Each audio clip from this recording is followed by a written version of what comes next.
ang kapanganakan ng ating Panginoong Jesucristo ay nagdulot ng pag-asa at lakas ng loob sa mga taga-Israel at sa buong mundo.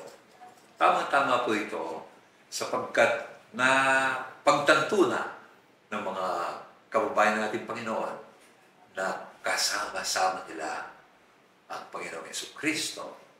Kaya ang tawag sa Kanya ay Panginoong Emmanuel.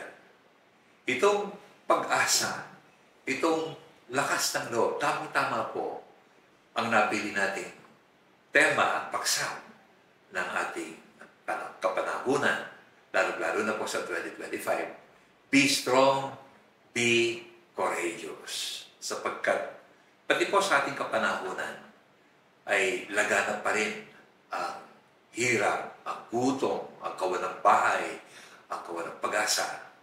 Kaya kung paano nagdulot ng optimismo ang pagkasilang ng ating Panginoon si Kristo, sana ganoon din ang ibubunga nito sa ating puso, sa ating isip, sa ating mga pamilya, sa ating bayan, sa buong Pilipinas, buong mundo, na ang lakas at tapang natin na humarap sa anumang kahirapan at pagsubok ay ibibigay ito ng ating Panginoong Emmanuel.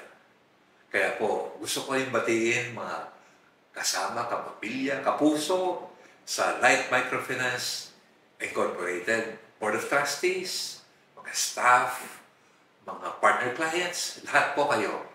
May you have a very Merry Christmas and a happy, prosperous 2025. God bless us all.